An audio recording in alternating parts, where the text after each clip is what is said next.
মাংস আর মাছ। আমি অন্যদিকে আর একটা গ্যাসে ডিম সিদ্ধ করতে বসিয়ে দিয়েছি। আচ্ছা, আমগুলো সিদ্ধ হয়ে গেছে। আমগুলো একটু খুন্তি দিয়ে এইভাবে একটুখানি ঘেটে নেব। টকটা আমে, নালে আমের টকের স্বাদটা পাওয়া যাবে না, এই জন্য আমগুলোকে একটু ঘেটে নেব খুন্তি দিয়ে।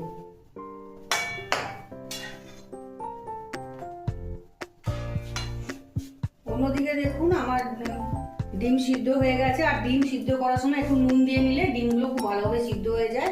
ডিমটা সিদ্ধ হয়ে গেছে, ডিমগুলো ফেটে গেছে একদম। সিদ্ধ করার সময় একটু নুন দিয়ে দিতে হবে। আর ডিম সিদ্ধ হয়ে গেলে গরম জলটা ফেলে দিয়ে ঠান্ডা জলে 2-3 মিনিট ভিজিয়ে রাখলে ডিমের খোসাগুলো খুব সুন্দরভাবে ছাড়ানো হয়ে যাবে। আচ্ছা, এদিকে আমি কলমি শাক ভাজাটা বসিয়ে দিয়েছি। আমি শাকে একটুখানি নুন দিয়ে দেবো। শাকে আমি 1 চামচ নুন দিয়ে দিয়েছি আর 1 চামচ হলুদ।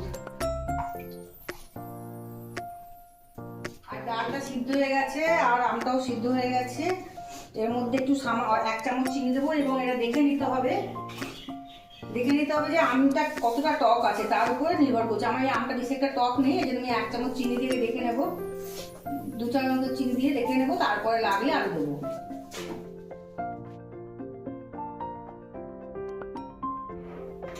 আর পারফেক্ট একদম টেস্ট হয়েছে, একদম নুন মিষ্টি সবই ঠিক আছে। এবার ডালটা আমি ফোড়ন দিয়ে নেব।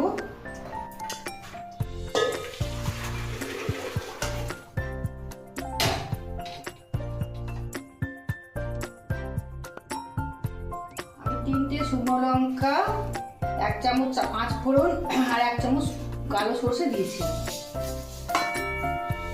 আমি আগে তেল না দিয়ে আমি এই ফোড়নগুলো আগে ভেজে নেব, তাহলে কি হবে ফোড়ন দেওয়ার সময় গায়ে ছিটকাবে না। ওই জন্য আমি আগে এগুলোকে একটু ভেজে নেব, তারপরে তেল দেবো। শুকনো করে একটু ভালো করে ভেজে নেব, তাহলে যখন তেল দেবো তখন গায়ে একদমই ছিটকাবে না।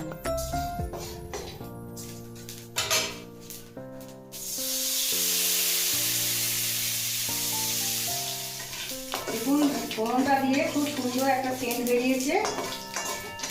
ফোড়নটা আমার ভাজা হয়ে গেছে, এবার দিয়ে দেবো।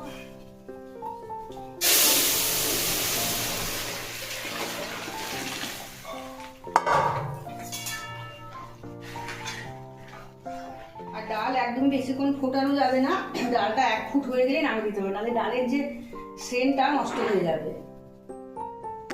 রেডি হয়ে গেল ডাল, আম ডাল।